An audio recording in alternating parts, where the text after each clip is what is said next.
اللہ یا محمد، اللہ کے دو نام ہفتے کے دن پڑھ لینا، ایک دن میں کروڑوں نہیں اربوں ملیں گے۔ بسم اللہ الرحمن الرحیم۔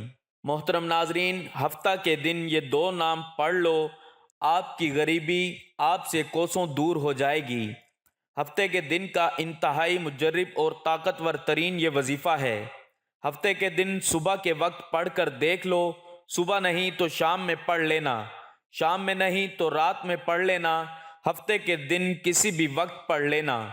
دوستو، اللہ تعالیٰ پر کامل یقین کے ساتھ اس وظیفے کو کریں گے تو آپ کی تمام پریشانیاں حل ہو جائیں گی، کیونکہ ایمان کا خاصہ یہی ہے کہ ہم اللہ تعالیٰ کی ذات پر مکمل بھروسہ کریں کہ اسی نے ہی ہمیں ہر چیز عطا کرنی ہے اور وہی ہر چیز کا مالک ہے۔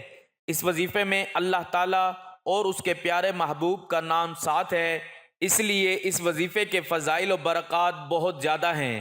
تمام مخلوقات، فرشتے اور جن و انس سب اسی کے غلام ہیں، سب اسی کی بادشاہت، طاقت اور اس کے ارادے سے باہر نہیں نکل سکتے۔ ارکان ایمان میں سے سب سے افضل اللہ پر ایمان لانا ہے، جیسا کہ حدیث رسول میں ہے کہ جب آپ سے یہ سوال کیا گیا کہ کون سا عمل افضل ہے تو آپ نے جواب دیا، اللہ اور اس کے رسول صلی اللہ علیہ وآلہ وسلم پر ایمان لانا۔ اس کی دلیل نبی کریم صلی اللہ علیہ وآلہ وسلم کا یہ ارشاد ہے کہ جب حضرت جبرائیل علیہ السلام نے آپ صلی اللہ علیہ وآلہ وسلم سے پوچھا مجھے ایمان کے بارے میں بتائیں، تو آپ صلی اللہ علیہ وآلہ وسلم نے جواب میں فرمایا، ایمان یہ ہے کہ اللہ پر، ملائکہ پر، آسمانی کتابوں پر، رسولوں پر، یوم آخرت پر اور بھلی بری تقدیر پر ایمان لائیں۔ ایمانی صفات میں سب سے پہلی صفت یہ ہے کہ ہم دل کی گہرائیوں سے اللہ تعالیٰ کی ذات اور اس کے وجود کی اس طرح پختہ تصدیق کریں کہ اس ذات کا مد مقابل نہ پہلے تھا اور نہ بعد میں ہو سکتا ہے۔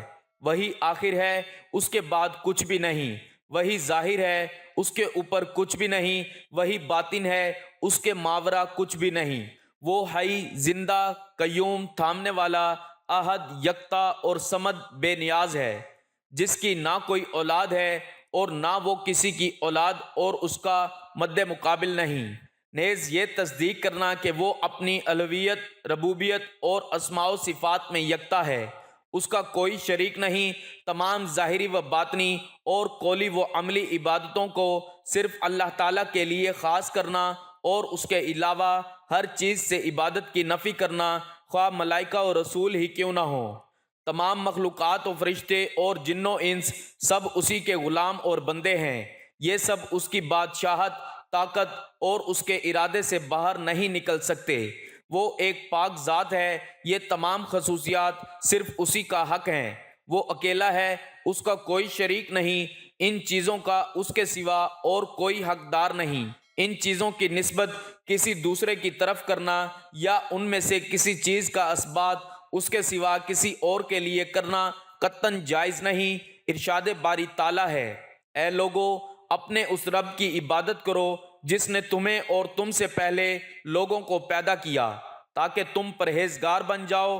وہ ذات جس نے زمین کو تمہارے لیے بچھونا اور آسمان کو چھت بنایا اور آسمان سے پانی اتار کر اس سے پھل پیدا کیے جو تمہارے لیے روزی ہیں، اور فرمایا آپ صلی اللہ علیہ وآلہ وسلم کہہ دیجئے، اے اللہ، اے تمام بادشاہت کے مالک، تو جسے چاہتا ہے بادشاہت دیتا ہے اور جس سے چاہتا ہے بادشاہت چھین لیتا ہے، اور تو جسے چاہتا ہے عزت دیتا ہے اور جسے چاہتا ہے ذلت دیتا ہے۔ تیرے ہی ہاتھ میں سب بھلائیاں ہیں، بے شک تو ہر چیز پر قادر ہے۔ اور فرمایا یاد رکھو اللہ ہی کے لیے خاص ہے خالق ہونا اور حاکم ہونا۔ بابرکت ہے وہ اللہ جو تمام عالم کا پروردگار ہے۔ توحید ربوبیت یہ ہے کہ بندہ اس بات کا پختہ و جازم اقرار کرے کہ اللہ تعالیٰ ہی ہر چیز کا رب، خالق، مالک، مدبر اور متصرف ہے۔ مطلب یہ ہے کہ اللہ تعالیٰ کو ہی اس کائنات کا خالق و مدبر سمجھیں جیسا کہ وہ ہے، اور اپنے علم و قدرت کی بنیاد پر جس طرح چاہتا ہے خود سارے معاملات کا انتظام کرتا ہے۔ دنیا و آخرت اور سارے جہانوں کا مالک ہے اس کے علاوہ کوئی خالق اور رب نہیں۔ اس نے اپنے بندوں کو دنیا و آخرت کی اصلاح اور نجات و کامرانی کی راہ دکھانے کے لیے اپنے رسول بھیجے اور کتابیں نازل کیں۔ کائنات کا خالق ہونے کے سلسلہ میں سورۃ الزمر آیت نمبر 62 میں اللہ ہی ہر چیز کا پیدا کرنے والا ہے اور وہی ہر چیز کا نگران ہے۔ سورۃ البقرہ 163 میں الوہیت کے بارے میں ارشاد باری تعالیٰ ہے، اور لوگو تمہارا معبود ایک ہی ہے، یعنی اللہ تعالیٰ ہے، اس بڑے مہربان اور رحم کرنے کے سوا کوئی عبادت کے لائق نہیں۔ میرے بھائیوں، میری بہنوں، 2-3 گھنٹے کے اندر غریبی ختم ہو جائے گی، یہ بات میں آپ کو پوری گارنٹی سے بتلانے لگا ہوں۔ جتنے بھی آپ کے مالی حالات خراب ہوں، پیسوں کی شدید تنگی ہو، گھروں میں فاقے ہو رہے ہوں، مفلسی ہو، لاچاری ہو، بے بسی کا عالم ہو، عاجزی کا عالم ہو، میرے پیارے عزیز بھائیوں، میری بہنوں، یہ ویڈیو آپ لوگوں کے لیے ایک تحفہ ہے۔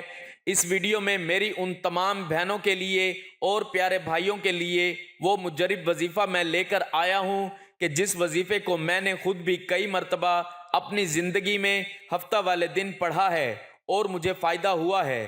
اور جو بھی ایسے میرے بہن بھائی جب واٹس ایپ پر مجھ سے رابطہ کرتے ہیں کہ ہمارے حالات خراب ہیں، ہماری زندگی میں پیسہ نہیں، گھر میں فاقے ہیں، بچے بھوک سے بلک رہے ہیں، ہمارے کرائے کے مکان ہیں، پریشانی نے ہمارے گھر میں ڈیرے ڈالے ہوئے ہیں، اور ان سب کی وجہ صرف پیسے کا نہیں ہونا ہے، تو کوئی عمل بتائیے ایسا کہ ہمارے پاس پیسہ آ جائے۔ تو پیارے دوستو، آج کا عمل آپ کی خدمت میں لے کر جو حاضر ہوا ہوں، یہ عمل ایسا ہے کہ فوراً آپ کے پاس پیسہ آ جائے گا۔ پیارے دوستو، عزیز بھائیوں اور میری بہنوں، ہفتے کے دن جو وظیفہ، جو طریقہ کار میں آپ کو بتاؤں، انشاءاللہ العزیز اس کو اسی طریقے سے پڑھ لیں جس طرح سے میں پڑھنے کا آپ کو بتاؤں، تاکہ اللہ پاک آپ کے لیے وہ بہترین مدد فرما سکے جیسا کہ اس وظیفے کو پڑھنے کا حق ہے۔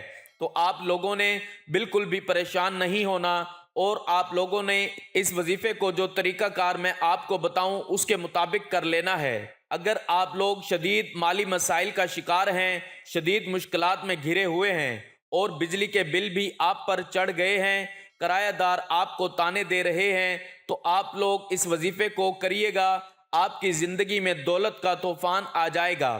اگر آپ لوگ قرضوں کے سمندر میں ڈوب چکے ہیں اور قرض دار بھی آپ کے اوپر خوب دباؤ ڈال رہے ہیں اور آپ کی عزت کو بار بار پامال کر رہے ہیں اور آپ کا تماشا پورے محلے میں بنایا ہوا ہے، تو آپ لوگ اس وظیفے کو اس طریقے سے کر لو جس طرح سے میں آپ کو بتانے لگا ہوں۔ اللہ پاک آپ کے لیے غیب سے ایسے بندوبست فرمائے گا کہ گویا آپ کو کبھی کوئی پریشانی تھی ہی نہیں۔ بس آپ لوگوں نے اس ویڈیو کو شروع سے لے کے اینڈ تک دیکھ لینا ہے۔ ویڈیو کو ہلکا سا بھی سکپ نہیں کریے گا، اور ویڈیو کو لائک کیجئے گا، اور کمنٹ کے اندر اپنا نام بھی لکھ دیجئے گا۔ انشاءاللہ آپ کو اس عمل کی اجازت ہو جائے گی۔ اگر آپ لوگ چاہتے ہیں کہ اس وظیفے کی اجازت مل جائے تو آپ لوگوں نے ویڈیو ہرگز بھی سکپ نہیں کرنی۔ تو پیارے دوستو، اگر آپ لوگ اس ویڈیو کو خود بھی کرنا چاہتے ہیں تو آپ لوگ خود بھی کریں، لیکن اجازت کے ساتھ کریں گے تو آپ لوگوں کو ہی فائدہ ہوگا۔ پیارے دوستو، میں آپ کو عمل بتاتا ہوں کہ آپ نے عمل کس طریقے سے کرنا ہے۔ سب سے پہلے تو آپ لوگ تعوذ اور تسمیہ پڑھ لیں، یعنی کہ اعوذ باللہ من الشیطان الرجیم اور بسم اللہ الرحمن الرحیم۔ تعوذ اور تسمیہ 3 بار پڑھیں گے، جس طریقے سے میں نے پڑھا اسی طریقے سے پڑھیں گے، یہ ایک ہوا۔ اسی طریقے سے آپ لوگوں نے 3 بار، صرف 3 بار آپ لوگوں نے پڑھ لینا ہے۔ یہ اس وظیفے کی سب سے کم تعداد میں آپ کو بتانے لگا ہوں۔ اگر آپ لوگ چاہتے ہیں تو 5 بار، 7 بار، 11 بار بھی پڑھ سکتے ہیں۔ اس کے بعد آپ لوگوں نے نبی پاک صلی اللہ علیہ وآلہ وسلم کی ذات پاک پہ درود پاک پڑھنا ہے۔ چھوٹے سے چھوٹا درود، جیسا کہ صلی اللہ علیہ وآلہ وسلم یا صلی اللہ علی محمد، یہ بھی پڑھ سکتے ہیں۔ اور اگر آپ لوگ چاہتے ہیں کہ آپ لوگ افضل ترین درود پاک یعنی کہ درود ابراہیمی پڑھیں تو آپ لوگ اس درود کو بھی پڑھ سکتے ہیں، تو لہٰذا آپ لوگوں نے ایک بار حصول برکت کے لیے میرے ساتھ بھی پڑھ لینا ہے۔ اللہم صلی علی محمد وعلی آل محمد کما صلیت